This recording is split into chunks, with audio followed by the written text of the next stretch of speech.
والے فرماتے ہیں ویکھو پباں پار قدم نہیں جے لاؤندا، پباں پار ہے پورا قدم نہیں جے لاؤندا، پباں پار قدم نہیں لاؤندا تے سور پہاڑ تے چڑھیا جاندا، پباں پار قدم نہیں لاؤندا سور پہاڑ تے چڑھیا او پیا جاندا تے یار نبی دا۔ تیز تیز جا رہے تھے نا تو بزرگوں نے اس کی منظر کشی کی، تیزی سے بات کی، او پیا پباں پار قدم نہیں جے لاؤندا سور پہاڑ تے چڑھیا جاندا ہے او پیا جاندا تے یار نبی دا۔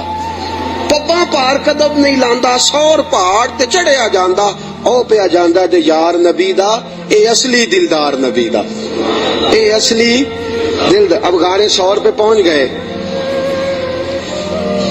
بس ٹھیک ہے، سانس لینا چاہیے، آرام کرنا چاہیے۔ حضور کو بٹھایا، چار چادریں ہیں صدیق اکبر کے پاس، ایک چادر ہے گلے کے اندر رکھی، دو چادریں سینہ بند کے طور پہ باندھی، تیسری چوتھی پگڑی ہے سر پہ۔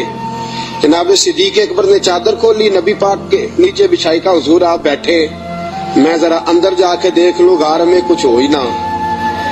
امام فخر الدین رازی فرماتے ہیں غار سور میں 70 سوراخ تھے۔ کتنے؟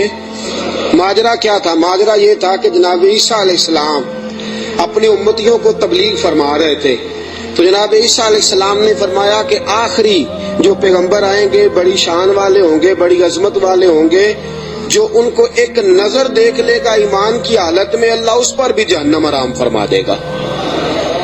ایک بار جو ایمان کی حالت میں دیکھ لے گا، دوزخ کی آگ سے بچ گیا، خاتمہ بالخیر ہو گیا تو بچ گیا۔ ایک سانپ بھی تقریر سن رہا تھا، کون؟ سانپ بھی تقریر سن رہا تھا۔ لوگ چلے گئے تو سانپ اللہ کے نبی کے پاس آ گیا، کہنے لگا حضرت جی انہوں نے کب آنا ہے؟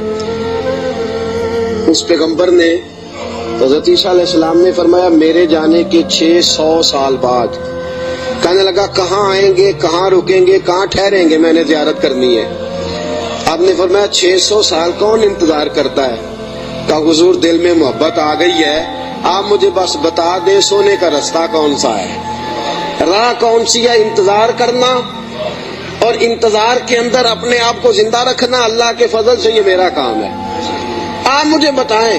حضرت عیسیٰ علیہ السلام نے فرمایا وہ مکے میں آئیں گے، ہجرت کر کے مدینے جائیں گے، مجھے اللہ تبارک و تعالیٰ کے لوح محفوظ سے پتا چلا ہے کہ ایک غار ہے غار سور، اس میں 3 دن اور 3 راتیں وہ قیام کریں گے۔ کہنے لگا سونیا بس مجھے رستہ بتا دے، وہی میں ڈیرا لگا لیتا ہوں جا کے۔ وہ 600 سال پہلے آ گیا۔ جب وہ غار سور میں پہنچا، اس نے سوچا کہ غار سور میں آ گیا ہوں تو اس میں حضور تشریف لائیں گے تو نبی پاک بیٹھیں گے بھی، آرام بھی کریں گے، لیٹیں گے بھی۔ میں اتنے سوراخ بنا لیتا ہوں کہ اگر 10 15 20 30 بند بھی ہو گئے تو کوئی نہ کوئی تو کھلا رہے گا ہی نا، تو میں باہر آ کے زیارت کر لوں گا، کرنی تو زیارت ہے۔ اس نے 2 4 10 سوراخ نہیں کیے، پورے 70 کیے، 70 کیے۔ اب وہ اس کا اپنا عشق تھا اور یہ جو اندر بند کرنے گیا اس کا اپنا عشق تھا۔ اس نے 70 سوراخ کیے کہ چلو کوئی تو کھلا رہے گا نا۔ ابو بکر صدیق نے کہا باری میری ہے دیکھنے کی، کسی اور کو موقع مل ہی نہیں سکتا۔ جناب صدیق اکبر رضی اللہ تعالیٰ عنہ نے سارے کپڑے پھاڑ دیے اپنے، ساری چادریں، ساری پگڑیاں، 69 امام راضی کہتے ہیں 69 سوراخ بند کر دیے، کپڑا ہی ختم ہو گیا، 70 کے لیے کپڑا بچا۔ اور فرماتے ہیں حال یہ تھا کہ آپ جو سوراخ بند کرتے سانپ دوسری طرف بھاگ جاتا، ادھر سے بھی بند کر دیتے، تیسری طرف بھاگ جاتا، ادھر سے بھی بند کر دیتے، 69 سوراخ بند۔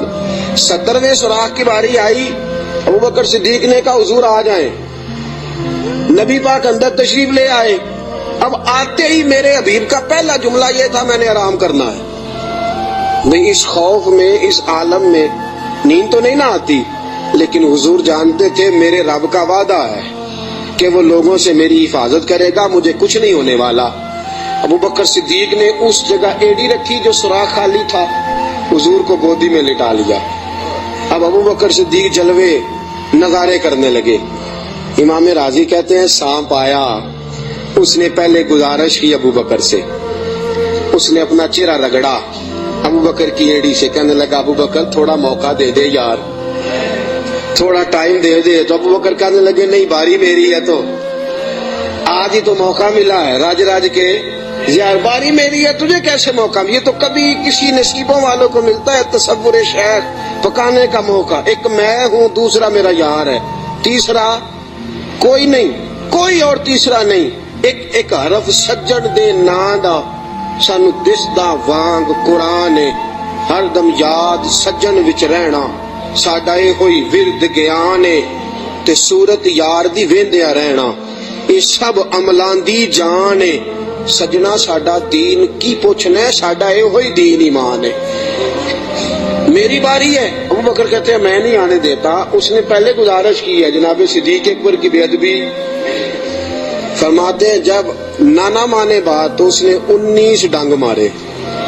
کتنے بولیے گا ذرا؟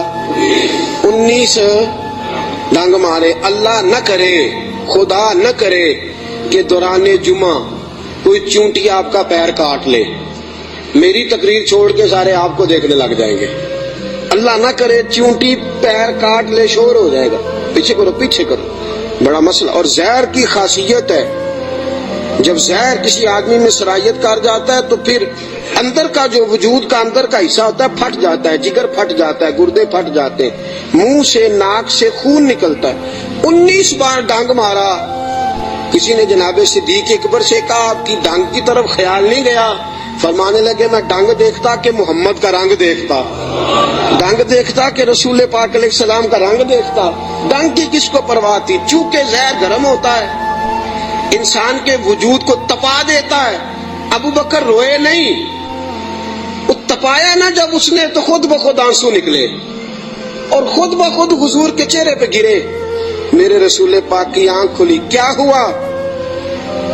تو آپ کو کوئی چیز ابھی یہاں آ کے کاٹتی ہے, میں پوچھتا ہوں جی کیا ہوا, تو آپ کیا کہیں گے؟ حضرت علامہ مولانا فلاں فلاں فلاں فلاں صاحب مجھے جناب چیونٹی نے کاٹ لیا. یہ تو نہیں نا بندہ کہتا بھئی یہاں آپ کو سانپ نے کاٹا ہے, تو آپ تو کہیں گے سانپ سانپ سانپ. مولانا بیٹھے ہوں یا مفتی بیٹھے ہوں, مجھے تو سانپ لڑ گیا ہے.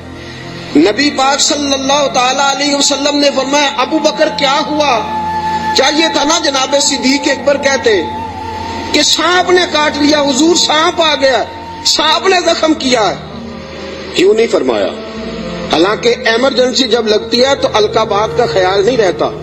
لوگ تو آداب کا خیال نہیں رکھتے, دوڑ نکلتے ہیں, بھاگ جاتے ہیں. پریشانی کے عالم میں یاد نہیں رہتا سامنے کون ہے, ادھر کون ہے, دائیں بائیں کون ہے. حضور نے فرمایا کیا ہوا؟ تو ابو بکر صدیق کہنے لگے فدا کا روحی و قلبی یا رسول اللہ. سونیا میرا دل بھی قربان ہے, میری روح بھی آپ پہ قربان ہے. پھر فرماتے ہیں فدا کا ابی و امی یا رسول اللہ. حضور میری ماں بھی آپ کے قدموں پہ قربان, میرا باپ کی آپ کے قدموں پہ قربان. حضور نے فرمایا ہوا کیا ہے؟ کہا حضور کچھ بھی نہیں, ذرا سانپ نے کاٹ لیا ہے. سانپ نے ذرا پہلے 2 بار حضور آپ پہ میری جان قربان, میرا دل قربان. حضور میری ماں قربان, میرا باپ ہوا کیا؟ حضور سانپ نے. اس ایمرجنسی میں بھی ابو بکر صدیق حضور کے آداب کو بھولے, نبی پاک علیہ السلام کے آداب کو منصب کو بھولے نہیں. میرے رسول پاک صلی اللہ تعالی علیہ وسلم نے فرمایا ابو بکر ایڑی میرے سامنے تو کرو. نبی کریم علیہ السلام کے سامنے ایڑی کی تو تھوڑا لعاب دہن حضور نے لگایا. ابو بکر صدیق فرماتے اس گرمی کے موسم میں مصطفیٰ کا لعاب لگا, 19 بار ڈنگ کا پتہ بھی نہیں چلا تھا. لعاب دہن نے پورے وجود میں ٹھنڈ پیدا کر دی, پورے وجود میں ٹھنڈک پیدا ہو گئی.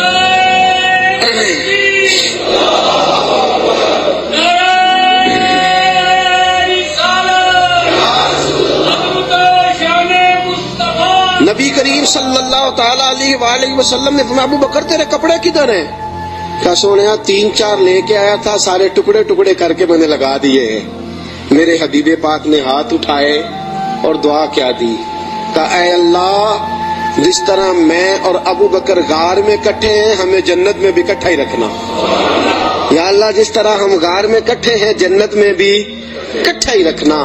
میرے رسول پاک علیہ السلام نے. اب دیکھیے اگلا منظر کیا ہے. شام کو بیٹی کھانا پہنچاتی ہے, غار سور پہ چڑھ کے جاتی ہے بچی, ابو بکر صدیق کا بیٹا روز خدمت کرتا ہے، سارا خاندان ابو بکر نے اسی کام پہ لگا دیا، پیسے بھی سارے لگا دیے۔ دنیا کہتی ہے کائنات میں ابو بکر کیوں ہوتی ہے؟ دوستو، ابو بکر نے حد کر دی، اور میرے نبی پاک نے فرمایا کسی کی جان نے اور کسی کے مال نے مجھے اتنا نفع دیا ہی نہیں جتنا ابو بکر کے مال نے مجھے نفع دیا۔ کسی نے دیا ہی نہیں، بڑے لوگوں نے حضور پہ مال خرچ کیا، اتنا نفع دیا نہیں کسی نے جتنا صدیق اکبر نے دیا۔ ایک صحابی کہتے ہیں، یہ حدیث بخاری میں بھی موجود ہے، دیگر کتب میں ذرا تفصیل سے موجود ہے، حضرت ابو بکر صدیق سے ایک دن کہنے لگے ذرا غار ثور تک تو بات ٹھیک ہے، اور یہ پتہ ہے خدمت کا موقع انہیں کتنے دن ملا ہے؟ 3 دن اور 3 راتیں۔ ابو بکر حضور کو کھانا بھی کھلاتے، نبی پاک صلی اللہ تعالی وسلم کے سر مبارک میں تیل بھی لگاتے، رسول پاک علیہ الصلوۃ والسلام کو اپنی گود میں سلاتے بھی، نبی پاک علیہ السلام کا 3 دن اور 3 راتیں۔ پوری دنیا میں کسی نبی کے کسی امتی کو یہ اعزاز حاصل نہیں ہوا کہ نبی اور امتی غار میں ہو تو اللہ کہے تم دونوں اکیلے نہیں، ان اللہ معنا، میں بھی تمہارے ساتھ ہوں، میں بھی تمہارے، اللہ بھی ان کے، حضور نے فرمایا ابو بکر غم نہ کر، اللہ بھی ہمارے ساتھ ہے۔ 3 دن اور 3 راتیں یہ قرب خاص نبی پاک علیہ السلام کے ساتھ، خاص قرب، تنہائی میں نبی پاک علیہ الصلوۃ والسلام کی خدمتیں جناب صدیق اکبر رضی اللہ تعالیٰ عنہ کو میسر آئیں۔ میرے دوستو، صحابہ نے کہا اے ابو بکر غار سے باہر کی بھی کوئی بات بتاؤ، غار میں تو آپ نے مزے لوٹے، بڑی موج کی، حضور کی بڑی خدمت کی، بڑی جم کے زیارت کی، کوئی بات کی بات بھی بتاؤ۔ تو فرمایا غار سے نکلے، اونٹنیوں پہ بیٹھے تو ایک دن حضور تھک گئے، گرمی بڑی سخت تھی، مکہ مکرمہ سے، مدینہ منورہ سے مکہ مکرمہ کا درمیانی فاصلہ، اعلیٰ قسم کی اے سی والی بس پہ بیٹھ کے جائیں تو 4-5 گھنٹے لگ جاتے ہیں، ٹھیک ہے نا جی، 4-5 گھنٹے بھی لگتے ہیں، درمیان میں کھڑا کر کے وہ روٹی بھی کھانے کا موقع دیتے ہیں، سارا کچھ کرتے ہیں، لیکن بندے پھر بھی جا کے تھک ہی جاتے ہیں، کہتے ہیں حد ہو گئی ہے جی، کتنا ٹائم رہ گیا ہے، کتنے گھنٹے ہو گئے، پوچھ کے تھک جاتے ہیں۔ میرے نبی پاک علیہ الصلوۃ والسلام اونٹنی پہ سوار ہے، تیز دھوپ کا منظر ہے، جناب صدیق اکبر فرماتے ایک مقام پہ شدید تھکاوٹ محسوس ہوئی، تو میں نے عرض کی یا رسول اللہ صلی اللہ علیہ وسلم اگر مہربانی فرمائیں تو تھوڑا آرام نہیں کر لیتے؟ اچھا یہ بھی تھے نا، چاہیے تھا نا دونوں آرام کرتے۔ فرماتے ہیں نبی پاک علیہ السلام نے فرمایا جیسے تم کہو۔ میں جلدی سے گیا، مجھے ایک پہاڑ نظر آیا، اس پہاڑ کے نیچے پہاڑ کا تھوڑا سا سایہ تھا۔ فرماتے ہیں میں نے جلدی سے وہاں سے کنکر وغیرہ ہٹائے، اپنا کپڑا بچھایا اور حضور کو عرض کی یا رسول اللہ یہاں تشریف رکھیں۔ نبی پاک وہاں بیٹھ گئے۔ جناب صدیق اکبر رضی اللہ تعالیٰ عنہ فرماتے ہیں میں جلدی سے اٹھا، ایک بڑا پیالہ تھا، ایک چھوٹا پیالہ تھا، دور مجھے ایک چرواہا بکریاں چراتا نظر آیا، میں اس کے پاس گیا، میں نے کہا یار بکریاں تیری اپنی ہیں یا کسی کا؟ تو چرواہا ہے؟ اس نے کہا نہیں میری اپنی بکریاں ہیں۔ میں نے کہا ایک بکری کا دودھ میں تجھ سے خریدنا چاہتا ہوں۔ اس نے کہا ٹھیک ہے لے لو۔ فرماتے ہیں میں جلدی سے گیا، اس کو پیسے دے کے نکلا، جو کہنے لگا کدھر جا رہے ہو؟ میں نے کہا ابھی بتاتا ہوں۔ بڑے برتن میں پانی لایا، میں نے کہا میں نے مصطفیٰ کے لیے لنگر لے کے جانا ہے، یہ پانی لے لے، ہاتھ بھی دھو لے اور بکری کے تھن بھی دھو لے۔ پہلے ہاتھ بھی دھو، بکری کے تھن بھی دھو۔ سفر ہے تو کیا ہوا، مشقت کا معاملہ ہے تو کیا ہوا؟ میں اپنے شیخ کے آداب بھول سکتا؟ میں نبی پاک صلی اللہ تعالی وسلم کے آداب بھول سکتا؟ آداب پورے سارا انجام دیے جائیں گے۔ محبوب کریم صلی اللہ تعالی علیہ وسلم کے لیے دودھ لایا، فرماتے ہیں دودھ لے کے آ گیا، جب پہنچا تو اللہ کے حبیب سو گئے تھے۔ اب حضور آرام فرمائے، میں نے تھوڑا سا اس میں ٹھنڈا پانی ڈالا، دودھ کو ٹھنڈا کر لیا۔ فرماتے ہیں دودھ کا پیالہ لے کے حضور علیہ السلام کے سرانے والی سائڈ پہ بیٹھ گیا۔ میں نے کہا جگانا نہیں، سونا جب اٹھے گا تب بھی پیش کر دوں گا۔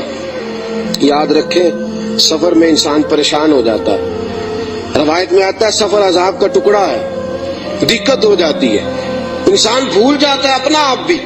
لیکن جناب صدیق اکبر نبی پاک کے آداب کو بھولے؟ بھئی آپ بھی تو تھکے ہوئے ہیں، آپ بھی تو ساتھ بیدار ہیں، آپ بھی تو سارا کچھ کر رہے ہیں، لیکن ابو بکر صدیق رضی اللہ تعالیٰ عنہ دودھ کا پیالہ لے کے سرانے بیٹھے رہے. اپنی مرضی سے میرے مصطفیٰ کی آنکھ کھلی. رسول پاک نے مسکرا کے دیکھا تو ابو بکر صدیق نے دودھ کا پیالہ پیش کیا. جب رسول پاک نے ٹھنڈا ٹھنڈا دودھ پیا، ابو بکر تیرے نصیبوں پہ قربان جائیں. اعلیٰ حضرت فرماتے ہیں حضور نے بچا ہوا دودھ ابو بکر کو عطا فرمایا. جناب صدیق اکبر نے دودھ پیا، یہی کافی نہیں تھا انعام؟ اتنا حضور کا جھوٹا کسی کو مل جائے تو یہی انعام کافی نہیں تھا. جب ابو بکر دودھ پی چکے تو میرے نبی پاک کی آنکھوں میں آنسو آ گئے. حضور رو پڑے اور رسول پاک نے فرمایا اے اللہ، اے میرے مولا، تو ابو بکر کی نیکیاں دیکھ رہا ہے نا، اس کو بدلہ بھی قیامت کے دن تو ہی عطا فرمائے گا، تو ہی عطا کرے گا صبح قیامت اس کو بدلہ. عزیزو، جناب صدیق اکبر نے ہر موڑ پر تنہائی کے حضور کی ذات سے محبت کی ہے. جو حضور نے کہہ دیا ابو بکر نے کہا ٹھیک ہے، جیسا حکم ہو گیا، باقی ساری کائنات پیچھے. آج جوز ماننے کا ماحول ہے، جوز تھوڑی مان لو تھوڑی چھوڑ دو، تھوڑا کر لو تھوڑا اپنا نفع نقصان سوچ کے چلو. ابو بکر صدیق نے سوچ دی کہ جب غلامی کا تصور آ گیا پھر نفع نقصان بھول جاؤ. پھر یہ دیکھو کہ سامنے کیا. کسی نے سیدنا غوث اعظم جیلانی سے پوچھا کہ حضرت جی آپ کے لاکھوں مرید ہوئے ہیں، مزہ کس بات میں آیا ہے؟ آپ فرمانے لگے لاکھوں چھوڑ دو، اللہ ایک دے دے، دے ابو بکر جیسا دے. لاکھوں چھوڑو، ایک دے دے، اللہ دے ابو بکر جیسا دے. لاکھوں کا کیا کرنا، ایک چاہیے ہونا ابو بکر جیسا چاہیے، جو صدیق اکبر جیسا ہو. جناب ابو بکر صدیق رضی اللہ تعالیٰ عنہ نے اپنا آپ دیکھا ہی نہیں، پھر ساری زندگی رسول پاک کو راضی کرنے میں گزار دی. دوستو، لکیر کا فقیر بن کے وقت گزارنا، لکیر کا فقیر بن کے. آج سوچ ہی بڑی ہے، ہماری عقل اس قدر زیادہ چلتی ہے منفی سائڈ پہ. آپ کسی بندے کو ٹٹول کے دیکھیں، سب سے زیادہ سوچ منفی سائڈ پہ کام کرتی ہے، دماغ تیز چلتا ہے شر کی طرف. لیکن ساری زندگی میں نبی پاک علیہ الصلوۃ والسلام کے ساتھ 20 سال کی عمر میں جرانہ لگایا تھا اور 63 سال کی عمر میں وصال فرمایا. جناب ابو بکر صدیق رضی اللہ تعالیٰ عنہ کا یہ 43 سالہ جرانہ، 40 اور 3 43 سالہ جرانہ جناب صدیق اکبر کا. ساری زندگی حضور، اور بعد از وصال ظاہری بھی نبی پاک کے ساتھ جرانہ نہیں توڑا.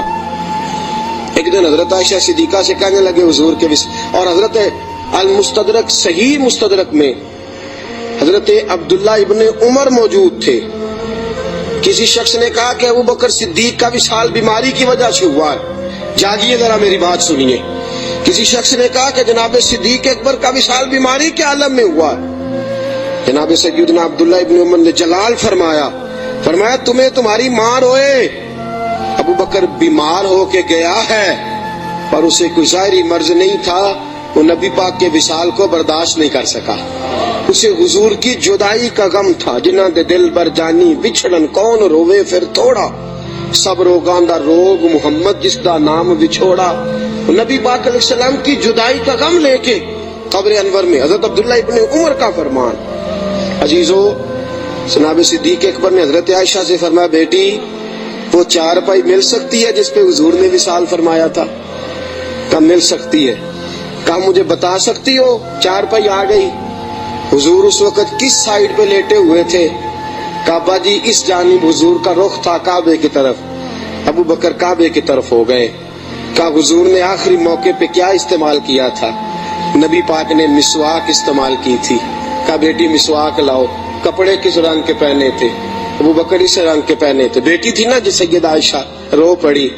کعبہ جی آپ کیوں ایسے سوالات کرتے ہیں؟ کہا بیٹی زندگی مصطفیٰ کے نام پہ گزار دی ہے، میرا تو اور تعارف ہی کوئی نہیں، نوکر بن کے وقت گزارا، نوکری کی ہے زندگی میں، اور تعارف ہی کوئی نہیں، میں نے تو اور کچھ کمایا ہی نہیں، میں اپنی حیاتی تو قربان جاواں، بس محمد محمد پکیندے گزر گئی، اور تو کچھ کٹھا ہی کوئی نہیں کیا. میرے ساتھ جو تاجر تھے انہوں نے جائیدادیں بنائی، اور میرے ساتھ جو کاروبار کرنے والے تھے انہوں نے پیسے بنائے، پر میں اپنی حیاتی تو قربان جاواں، میری تے محمد محمد پکیندے گزر گئی، اور تو کوئی کام کیا ہی نہیں، بس اسی کام میں گزر گئی۔ دل کرتا ہے، میرا دل کرتا ہے کہ مروں بھی اس طرح جس طرح رسول پاک نے وصال فرمایا تھا۔ بیٹی میرا دل کرتا۔ حضرت عائشہ صدیقہ رضی اللہ تعالیٰ عنہ عرض کرتی ہیں کہ آپ اس قسم کی باتیں کیوں؟ کہا بیٹی ایک آخری جواب دے دے، حضور کا وصال ہوا تو دن کون سا تھا؟ حضرت عائشہ صدیقہ فرماتی ہیں ابا جی پیر کا دن تھا۔ فرمایا بیٹی پھر تو دعا کر اللہ مجھے منگل نہ دکھائے، دعا کر اللہ مجھے منگل نہ دکھائے یہ وقت۔ دوستو جناب صدیق اکبر کا وصال ہوا تو علی المرتضیٰ جیسا شیر چارپائی کے سرانے کھڑا ہوا تو حضرت ابو بکر کی چارپائی کے سرانے کھڑے ہو کے علی المرتضیٰ رو رو کے بحال ہو گئے اور کہنے لگے لوگ کہتے ہیں ابو بکر چلا گیا ہے، مجھے تو لگتا ہے دنیا سے مصطفیٰ کی تصویر رخصت ہو گئی ہے۔ لوگ کہتے ہیں ابو بکر گیا، اور مجھے لگتا ہے کہ یہ وفاؤں کا جنازہ ہے، یہ آج جو ہم جنازہ پڑھیں گے یہ محبتوں کا جنازہ۔ کائنات میں وفا جس کا نام تھا، اور کائنات میں نوکری کرنے کا جس نے حق ادا کیا، اور کائنات میں جس نے وفائیں رقم کی، حضرت علی المرتضیٰ شیر خدا رضی اللہ تعالی عنہ نے فرمایا مجھے تو لگتا ہے یہ وفاؤں کے پیکر کا جنازہ ہے۔ ابو بکر صدیق کا جنازہ اٹھا، علی المرتضیٰ میرے حبیب پاک علیہ السلام کے روضہ اطہر پہ کھڑے ہو کے کہنے لگے حضور ابو بکر آیا ہے، یا رسول اللہ ابو بکر آیا ہے۔ اس کا دل کرتا ہے کہ آپ کے قدموں میں جگہ ملے۔ جناب علی المرتضیٰ پیغام دیتے اور میرے حبیب پاک صلی اللہ علیہ وسلم کے روضے کی کھڑکی کھلتی ہے تو حضور نے فرمایا اس نے نوکری بڑی کی ہے، اس کو قریب لاؤ اور اس کو میرے پہلو میں دفن کرو۔ انسان تو انسان رہے، 70,000 فرشتے عصر کے وقت اور 70,000 فرشتے جو فجر کے وقت مجھ پر سلامی دینے آتے ہیں، میں ان کی ڈیوٹی لگاؤں گا۔ ابو بکر پہ بھی سلام پڑھ کے جانا، صدیق کی عظمت کو بھی سلامی دے کے جانا۔ اللہ کی قسم جو ابو بکر رضی اللہ تعالیٰ عنہ سے معاذ اللہ کسی وجہ سے اختلاف بھی رکھتا ہے نا، میرے حبیب نے کوئی رنگ ہی ایسا بنا دیا ہے۔ ابو بکر سے معاذ اللہ استغفر اللہ کسی وجہ سے اختلاف بھی رکھتا ہے نا، جب میرے مصطفیٰ کے مواجہ شریف کے سامنے کھڑا ہو کے ہاتھ باندھ کے سر جھکاتا ہے اور حضور پہ سلام پڑھتا ہے تو قسم اللہ کی ابو بکر کی بارگاہ میں خود بخود ہی سر جھک جاتا، خود بخود سر جھک جاتا۔ قیامت تک لوگ سلامیاں دے رہے ہیں۔ ایک کی کام سیکھا ابو بکر نے، انہوں نے کہا میں نے کل مانا، کل، میں نے جز کی بات نہیں کی، تھوڑا سا مان کے میں نے چھوڑ نہیں دیا، میں نے کل مانا ہے۔ مکے کی گھاٹیاں تھی پھر بھی میں نے کل ہی مانا، غار ثور کی راتیں تھی تو میں نے کل مانا، اور غار ثور سے نکلے تو لوگوں میں نے کل ہی مانا۔ مصطفیٰ نے کہہ دیا تو میں بھاگ گیا اور فرمایا قبر کی دیواروں تک میں نے کل مانا ہے، اور میرے کل ماننے کی منظوری اس دن ہوئی ہے جس دن نبی نے گنبد کا سایہ عطا کر دیا، یہ منظوری ہو گئی۔ تو ساتھیوں یاد رکھنا، کل مانو، جز جز ماننے چھوڑ دو۔ 2 گھروں کے مہمان بنو گے کہیں بھوکے نہ رہ جانا، اور 2 کشتیوں کے سوار بنو گے تو کہیں ڈوب نہ جانا۔